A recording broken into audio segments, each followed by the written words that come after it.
দৃঢ়ভাবে আমাদের শপথ, মা আমার তিলোত্তমা, আমি জানি, আমরা জানি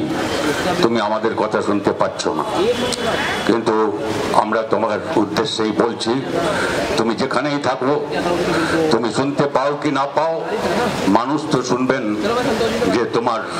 প্রতি যারা এই অত্যাচার করেছে তাদের বিচার আমরা ছিনিয়ে আনবই, কারো কাছে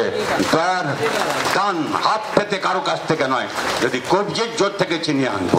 এখানে মানুষ ঝান্ডা ছাড়া যখন বড় বড় মিছিল হয়, রাস্তায় নামে,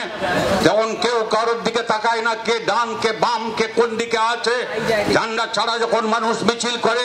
নানা রঙে নানা ভাবে নানা রকম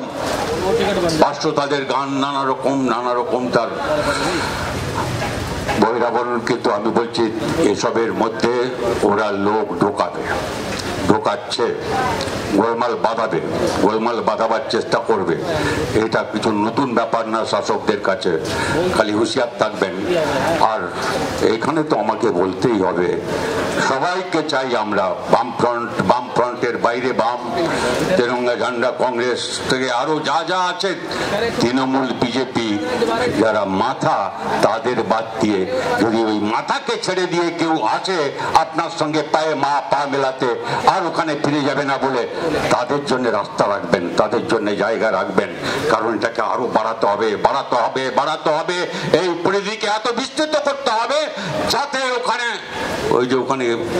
কি যেন ওখানে যেখানে বসেন উনি, নবান্ন এখন, যাই হোক করেছিলাম আমরা হাওড়ার ছোট শিল্পীদের জন্য, আর ওখানে গিয়ে দখল করে উনি নবান্ন বানিয়েছেন। যাই হোক, যাতে এমন করে যাতে করে নবান্ন পর্যন্ত তা পৌঁছয়, যাতে ওদের গদিটা কেঁপে ওঠে আরো বড় মানুষকে, আরো বৃহত্তর সংগ্রামের জন্য।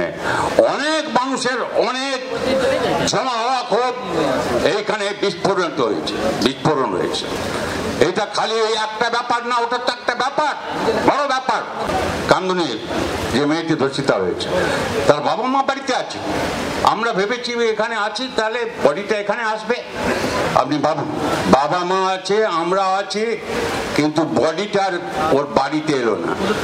খবর গেল কি করে জানি না, তারপরে বডি চলে গেল সোজা শ্মশানে, কি কোথায় নিয়ে যাবে সেখানে। সুতরাং এ তো নতুন ব্যাপার নয় কিছু, কিন্তু এই ঘটনা আমরা দাঁড়াতে পারি শক্তভাবে, আর অনেক মানুষকে নিয়ে কোনো ভেদাভেদ বিচার না করে, খালি তৃণমূল আর বিজেপির গোয়েন্দা বা একেবারে চর ছাড়া আর যে সমস্ত মানুষ আছেন তাদের নিয়ে করতে পারি, সেই পরিধিটা বাড়িয়ে তুলুন।